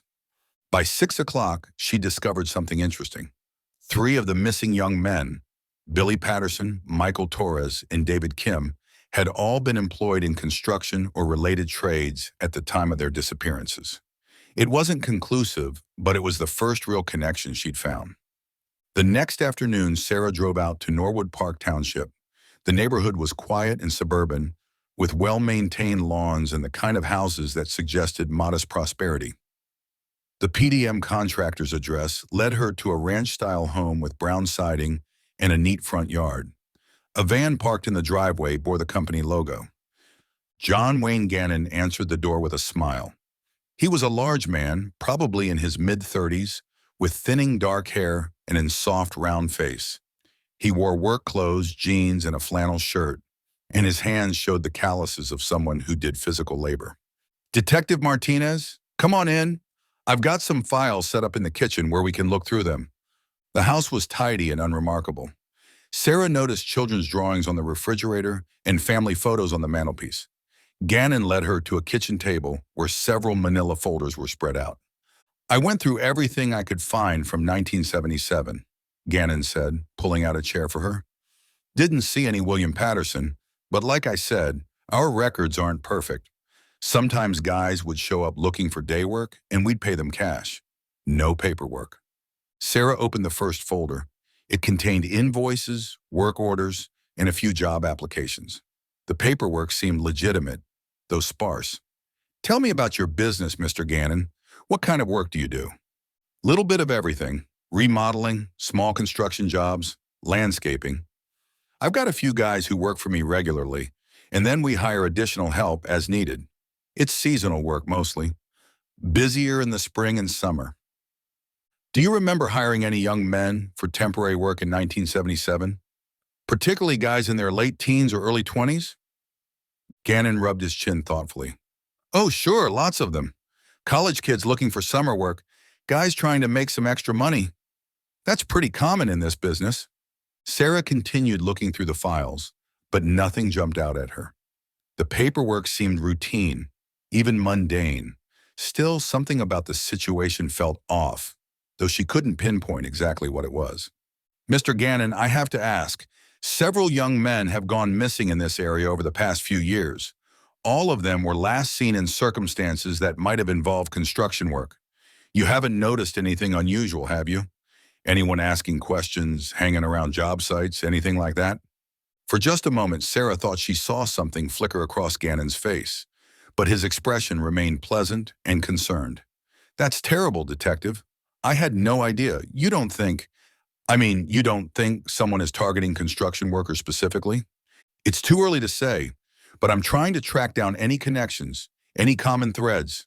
They talked for another 20 minutes, but Sarah didn't learn anything useful. Gannon was cooperative, even helpful, offering to contact her if he remembered anything else. As she prepared to leave, he walked her to the door. Detective, I hope you catch whoever is doing this. Young men going missing like that, it's every parent's worst nightmare. Driving back to the precinct, Sarah found herself thinking about John Gannon. There had been nothing obviously suspicious about him or his home. He'd been polite, cooperative, seemingly genuine in his concern, but something nagged at her, a feeling she'd learned to trust over her years in police work. Back at her desk, she decided to dig deeper into Gannon's background. A records check revealed that he had a minor criminal history, a few arrests for petty theft in his 20s, nothing violent. He'd been married twice, divorced both times. No children from either marriage, despite the family photos she'd seen in his house. Sarah made a note to verify those details. In her experience, people who lied about small things often lied about bigger ones too. Over the next few days, she expanded her investigation. She contacted other police departments in the Chicago area, sharing information about the missing persons cases and asking if they'd come across PDM contractors or John Gannon in any context. Most of the responses were negative, but Detective Tom Walsh from the Des Plaines Police Department called her back with interesting information. We've had Gannon's name come up a couple of times, Walsh told her. Nothing criminal, just minor complaints. Neighbors saying he had people coming and going at odd hours, strange smells from his property, that sort of thing. We sent a patrol car by a few times but never saw anything worth following up on. What kind of strange smells? Chemical odors, mostly, but the guy runs a construction business out of his house, so that's not necessarily unusual. Could be paint, solvents, any number of legitimate work-related things. Sarah made more notes. Individually, none of these details were particularly significant, but taken together, they were starting to form a picture that made her increasingly uncomfortable. She decided to conduct surveillance on Gannon's property. It wasn't official. She didn't have enough evidence for a warrant or formal investigation, but Sarah had learned to trust her instincts. She spent several evenings parked down the street from his house, watching the comings and goings. Most nights there was little activity. Gannon would come home from work, watch television, go to bed early. But on Friday night, something different happened. Around 10 o'clock, a pickup truck pulled into Gannon's driveway. Sarah watched through binoculars as a young man got out of the truck and walked to the front door. He was tall and thin, probably in his early 20s, wearing work clothes. The young man knocked and Gannon answered the door quickly, as if he'd been expecting the visit. They talked for a few minutes on the front porch, then both men walked toward the backyard and disappeared from Sarah's view. She waited for 3 hours, but the young man never came back to his truck. The vehicle sat in the driveway until after midnight, when Gannon came out alone and moved it to the street. Sarah felt her heart rate increase. This could be innocent. Maybe the young man was staying the night. Maybe he'd left through a back door she couldn't see. But combined with everything else she'd learned, it felt significant. The next morning, she ran the license plate number from the pickup truck. It was registered to James Mitchell, age 23, with an address in Park Ridge. Sarah immediately drove to the address, a small apartment building in a working-class neighborhood. James Mitchell's apartment was on the second floor. Sarah knocked repeatedly, but there was no answer. She talked to the building superintendent, who said he hadn't seen Mitchell in several days. "Is that unusual?" Sarah asked. "Not really. James works construction, so he's gone a lot. Sometimes he picks up jobs out of town and stays away for a week or two. But he's a good tenant, always pays his rent on time." Sarah got a description of Mitchell and asked the superintendent to call her if he returned. Then she went back to her car and tried to decide what to do next. She had suspicions, but nothing that would justify a search warrant. She needed more evidence, or she needed to catch Gannon in the act of whatever he was doing. That evening, she returned to her surveillance position. Gannon's house was dark except for a light in what appeared to be the basement. Sarah watched for hours but saw no sign of James Mitchell or his pickup truck. Around 11 o'clock, she noticed something else. There was a sweet, acrid smell in the air, barely noticeable but persistent. It reminded her of something, but she couldn't place it immediately. Then it came to her. It was similar to the smell of a chemistry lab or maybe a hospital morgue. Sarah made a decision that would haunt her for years afterwards. Instead of calling for backup or waiting for more evidence, she decided to get closer to the house. She told herself she was just gathering information, just trying to get a better sense of what was happening. She parked several blocks away and walked back through the neighborhood, staying in the shadows between streetlights. Gannon's house was quiet, but that basement light was still on. Sarah crept around to the backyard, moving carefully across the lawn. The basement had a small window at ground level, partially obscured by bushes. Sarah knelt down and peered through the glass, trying to see inside. The basement appeared to be some kind of workshop. She could see workbenches, tools, and what looked like construction materials. But there was something else, something that made her blood run cold. Hanging from hooks along one wall were several sets of clothing. Jeans, shirts, work boots. They were arranged neatly, as if on display. In the center of the room was a large table covered with a plastic tarp, and beneath the tarp was a shape that looked unmistakably human. Sarah's hands shook as she reached for her radio to call for backup.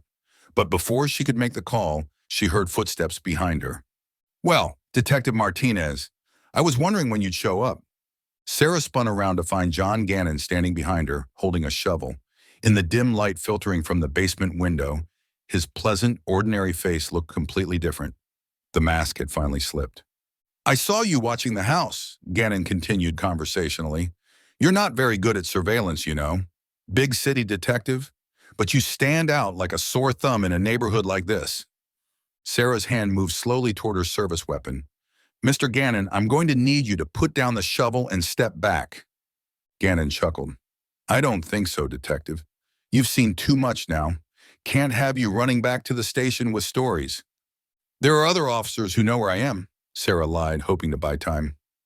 "No, there aren't. You've been working this case alone, haven't you? Trying to be the hero, trying to solve the big mystery all by yourself. That's going to be your downfall." Sarah drew her weapon, but Gannon was faster than she'd expected for such a large man. The shovel caught her wrist, and her gun went flying into the bushes. Before she could recover, Gannon had grabbed her and was dragging her toward the house. "You want to know what happened to all those missing boys?" Gannon whispered in her ear as he forced her toward the basement door. "You're about to find out firsthand." The basement was worse than Sarah had imagined. The smell was overwhelming, a mixture of chemicals, decay, and something else she didn't want to identify. The clothing hanging on the walls belonged to the missing young men, she realized. Trophies from Gannon's victims. On the table under the plastic tarp was James Mitchell, or what remained of him. Sarah forced herself to look away, to stay focused on finding a way out of this situation. "You killed them all," she said, trying to keep Gannon talking while she looked for an opportunity to escape. "Killed is such a harsh word, Detective. I prefer to think of it as collecting. You see, I have a very specific type. Young men, strong and handsome, full of life and potential. They're so trusting, so eager to make a few extra dollars. They come here willingly." Gannon moved around the basement as he talked, gathering tools and materials. Sarah noticed that one wall was lined with large plastic bags, sealed and stacked like cordwood. "What do you do with them?" she asked, though she wasn't sure she wanted to know the answer. "Well, that depends. Some of them serve a purpose even after they're gone. I have contracts with various medical schools, veterinary programs. Amazing how little oversight there is in that industry.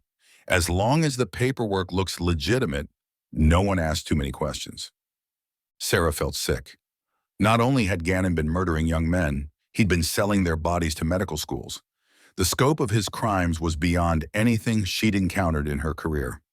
"But you, Detective, you're going to be special. You've caused me a lot of trouble, and I think you deserve some personal attention." Gannon picked up a small hacksaw from the workbench. "I was planning to dispose of young James here tonight, but I think I'll let him wait. You and I are going to have some quality time together." Sarah knew she had to act. She was physically smaller than Gannon, but she had training and experience. When he turned his back to her for a moment, she lunged forward and grabbed a hammer from the workbench. The next few minutes were chaos. Gannon was stronger, but Sarah was faster and more desperate. She managed to land several blows with the hammer before he could disarm her. One of them caught him in the shoulder, and he staggered backward, giving her the opening she needed. Sarah ran for the basement stairs, but Gannon recovered quickly and caught her halfway up. They struggled on the narrow staircase, both of them fighting for control. Sarah managed to break free and make it to the main floor of the house, but Gannon was right behind her. She ran for the front door, but it was locked and bolted. As Gannon grabbed her from behind, Sarah smashed her elbow into his solar plexus and broke free again. This time she headed for the kitchen, looking for another exit or a weapon. The struggle continued through the house, both of them becoming increasingly desperate. Furniture was overturned, windows were broken, and both Sarah and Gannon were bleeding from multiple injuries. Finally, Sarah managed to get to the telephone in the kitchen and dial 911. But before she could speak to the operator, Gannon hit her with a heavy ceramic lamp and everything went black. Sarah woke up back in the basement, tied to a chair. Her head throbbed and she could taste blood in her mouth. Gannon was sitting across from her, bandaging a cut on his arm. "You're tougher than you look, detective. I have to give you credit for that. But you're still going to end up like all the others." "The police will be looking for me," Sarah said, though she wasn't sure how true that was. She hadn't told anyone where she was going that night. "Maybe eventually, but by then there won't be enough left of you to identify. I've gotten very good at disposal over the years." Gannon stood up and walked over to his workbench. "I think we'll start with your fingers. I like to take trophies from the special ones." But as he picked up a pair of bolt cutters, they heard sirens in the distance. Gannon froze, listening carefully as the sound grew closer. "That's impossible," he muttered. "No one knows you're here." The sirens stopped right outside the house, and suddenly there were voices shouting, car doors slamming, the sound of boots on the front porch. "Chicago police! Open the door!" Gannon looked around the basement frantically, then grabbed a knife from the workbench. "If I'm going down, you're coming with me," he told Sarah. But before he could reach her, the basement door burst open, and Detective Ray Coleman came down the stairs with his weapon drawn. "Drop the knife, Gannon! Drop it now!" Gannon hesitated for a moment, looking back and forth between Sarah and Coleman. Then he raised the knife above his head and ran toward Sarah's chair. Coleman fired twice. Both shots hit Gannon in the chest, and he crumpled to the floor before he could reach Sarah. Later, Sarah learned that Coleman had become worried when she didn't show up for work and hadn't answered her phone. He checked her desk and found her notes about John Gannon and PDM contractors. When he drove by Gannon's house and saw Sarah's car parked several blocks away, he'd called for backup and entered the property. The investigation that followed revealed the full scope of John Wayne Gannon's crimes. In addition to the bodies in the basement, investigators found remains buried throughout the backyard and stored in a rented storage unit across town. In total, they identified 33 victims, all young men between the ages of 15 and 25. Gannon had been operating for nearly 6 years, luring victims with offers of construction work, then killing them and disposing of their bodies. The medical school connection had allowed him to hide many of his crimes, since the schools received bodies through legitimate channels and rarely questioned their sources. The case made national headlines, and Sarah found herself thrust into the spotlight as the detective who had brought down one of the most prolific serial killers in American history. But the attention felt hollow to her. She kept thinking about the families of the victims, about the years of uncertainty and hope they'd endured. Margaret Patterson was among the first to call Sarah after the news broke. "Detective, I can't thank you enough. At least now I know what happened to Billy. At least now I can lay him to rest." Sarah attended as many of the funerals as she could. She felt she owed it to the victims and their families to be there, to bear witness to the lives that had been lost. Each service was a reminder of the human cost of Gannon's crimes. The case changed Sarah in ways she hadn't expected. She'd always known that evil existed in the world, but she'd never encountered it so directly, so personally. The memory of that basement, of Gannon's calm description of his crimes, would stay with her for the rest of her career. But it also reinforced her belief in the importance of the work she did. Those 27 missing persons reports that had sat on her desk were no longer just case files. They represented real people who had deserved justice, who had deserved to be remembered and mourned. In the months that followed, Sarah worked with other law enforcement agencies to identify additional victims and to trace Gannon's activities over the years. They discovered that he had moved several times, leaving a trail of missing persons cases in multiple states. The final victim count would never be known with certainty, but investigators believed it could have been as high as 50.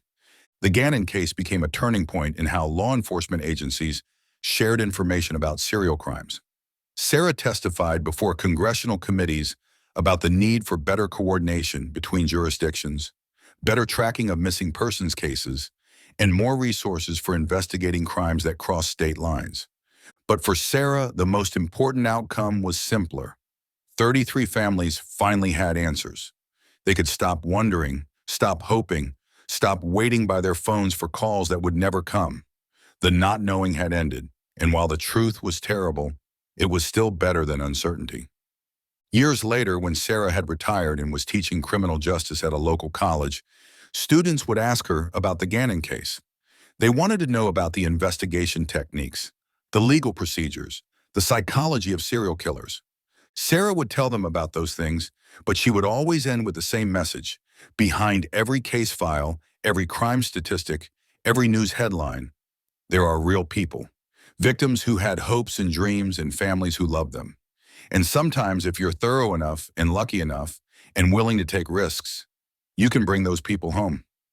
The case files from the Gannon investigation filled 4 large filing cabinets in the Chicago Police Department's archives. But Sarah kept one photograph on her desk throughout the rest of her career. Billy Patterson in his construction helmet, smiling at the camera, full of optimism and possibility. It served as a reminder of why she did the work she did, and of the importance of never giving up on the missing, no matter how long they'd been gone. The John Wayne Gannon case remained one of the most studied serial killer cases in American criminal justice, not just because of the number of victims, but because of how long the crimes had gone undetected. It highlighted the vulnerabilities in the system, the way that jurisdictional boundaries and poor communication could allow a predator to operate with impunity. But it also demonstrated the power of persistence, of refusing to accept that some cases were unsolvable.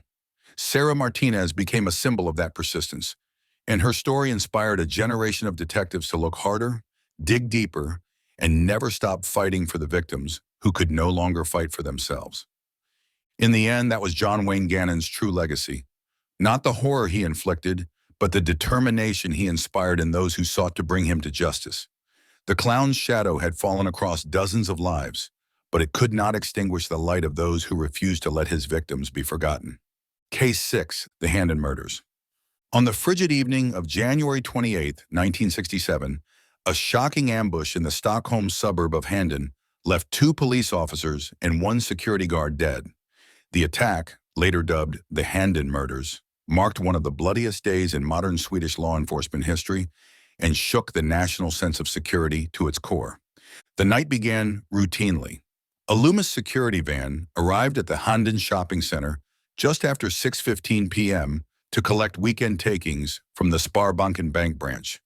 Accompanying the transport were officers Aka Johansson and Larsberger Olsen, both from the Haninge Police Department, plus guard Tore Eriksson from the Loomis Armored Transport Team.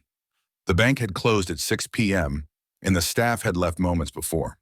What none of them knew was that 2 men, Leif Peters, a 22-year-old known petty criminal, and Mika Frisk, his unstable associate, were already lying in wait in the bushes outside. Armed with a Mauser hunting rifle, a sawed-off shotgun, and a revolver, the pair planned to rob the van by lethal force. As Johansson and Eriksson exited the bank's service entrance carrying the cash case, Frisk opened fire from behind a dumpster. A single Mauser round struck Officer Johansson in the back, piercing his vest and rupturing his lung. He collapsed instantly. Eriksson turned and was shot in the chest by Peters with the shotgun. Witnesses later described hearing 2 loud booms followed by panicked shouting. Officer Olsen, still in the driver's seat of the police vehicle, radioed in "Officers down" and stepped out with his service weapon. He returned fire, grazing Frisk in the leg, but was struck moments later by a bullet to the neck. All three lawmen lay bleeding on the concrete as the assailant seized the metal cash case containing 140,000 kroner and fled on foot toward a wooded trail behind the shopping center. A bystander, shop assistant Eva Carlson, age 19, rushed to the fallen men, using her scarf to stem Eriksson's chest wound. But by the time emergency services arrived, Johansson and Eriksson were dead. Olsen died hours later in surgery at Södersjukhuset Hospital. News of the killing spread fast. National headlines screamed, "Three dead in Handen, police executed during robbery." Prime Minister Tage Erlander publicly condemned the murders and ordered the National Police to deploy its Rikskriminalen unit, the elite detective division. A massive manhunt ensued. Dozens of officers swept the Handen and Heining forest with dogs, helicopters, and night vision gear. Locals were urged to report any unusual activity or unfamiliar men. The suspects were caught within 48 hours after a tip-off from Peters' girlfriend, who had noticed his nervous behavior and stash of cash. In their hideout, authorities recovered the weapons, bloodied clothing, and detailed plans for the robbery, including escape routes, coded maps, and newspaper clippings about armored transports. The arrest of Leif Peters and Mikael Frisk sent shockwaves through Sweden. The suspects were unusually young, 22 and 24, and neither had prior convictions for violent crimes. Yet the crime they committed was executed with chilling precision. The trial began in April 1967 at Stockholm District Court under tight security. The courtroom was packed with journalists, law students, grieving relatives, and uniformed officers. The prosecution, led by Chief Prosecutor Lennart Sjögren, described the act as an execution, not a robbery gone wrong. The evidence was overwhelming. Ballistics matched the weapons to the three slain men. Blood on Frisk's trousers belonged to Officer Olsen. Eyewitnesses placed the men at the scene before and after the shootings. The getaway route was traced using soil samples and torn clothing found in the woods. The most damning evidence came from tape-recorded confessions Peters had made to his girlfriend, unaware she was cooperating with the police. In one, he said, "We had no choice. If we let them draw first, we'd be dead. So we hit them before they hit us." Peters' defense was shaky. He claimed that they had not intended to kill anyone, only to scare the guards and take the money. Frisk, meanwhile, was deemed mentally unstable. Court psychiatrists diagnosed him with paranoid schizophrenia, citing auditory hallucinations and blunted empathy. Frisk's lawyer argued for psychiatric institutionalization, while Peters faced full criminal responsibility. On May 12, 1967, the verdict was announced. Leif Peters was sentenced to life in prison for triple homicide, armed robbery, and conspiracy to murder. Mikael Frisk was committed to closed psychiatric care under indefinite detention, with periodic reviews by the National Forensic Board. The media treated Peters as a cold-blooded killer. Tabloids published sketches of him smirking in court. Expressen ran the headline, "The Smile of a Murderer." Meanwhile, Officer Olsen's funeral was nationally televised. His widow gave a tearful eulogy, flanked by uniformed officers. The Handen murders became a symbol. They triggered a nationwide overhaul of police protocols. Officers were now trained to work in pairs, even during routine escorts. Patrols received upgraded body armor and more reliable firearms. Armored vehicle procedures were restructured. New drop-off protocols, silent alarms, and undercover backup officers became standard. Leif Peters began serving his life sentence at Norrtäljeanstalten, one of Sweden's most secure prisons. Initially defiant, Peters refused therapy, kept to himself, and clashed with guards. Over time, however, he settled into a grim routine. By 1974, he had become a model inmate, quiet, orderly, and immersed in legal studies. In several prison interviews during the 1980s, Peters claimed he had come to terms with the murders, but still believed the system pushed him into desperation. His remorse, many felt, was selective. He never wrote letters to the victims' families. He never apologized publicly. A 1985 parole hearing denied his early release. The panel cited a lack of demonstrated empathy and the cold, strategic nature of the crime. He would remain behind bars for life, transferred eventually to the Kumla facility, where he stayed in partial isolation until his death in 1999 from a heart attack at age 54. Mikael Frisk remained under psychiatric commitment at the Södersjukhus, a maximum security mental institution. Doctors observed improvement over time with the help of medication and therapy. In 1978, after nearly 11 years, a board determined that Frisk could be transferred to a lower security psychiatric unit. By 1983, Frisk was living in a halfway facility with daily supervision. He painted, played music, and even gave one supervised interview with Svenska Dagbladet, in which he stated, "I hear their names every day: Olsen, Johansson, Eriksson. I wish they could hear me say, I was broken. I still am." His supervised reintegration was controversial. Police unions and victim families pushed back hard, calling it a betrayal. A petition circulated nationwide with over 80,000 signatures opposing his release into society. In 1989, Frisk attempted suicide and was returned to secure psychiatric care. He died by natural causes in 1993. His body was cremated anonymously. No family claimed him. The Handen murders left an indelible mark on Sweden's criminal justice system. The triple killing of police officers had been nearly unthinkable in a country that prided itself on nonviolence and low gun crime. The event triggered increased funding for officer training, especially on high-risk transport protocols.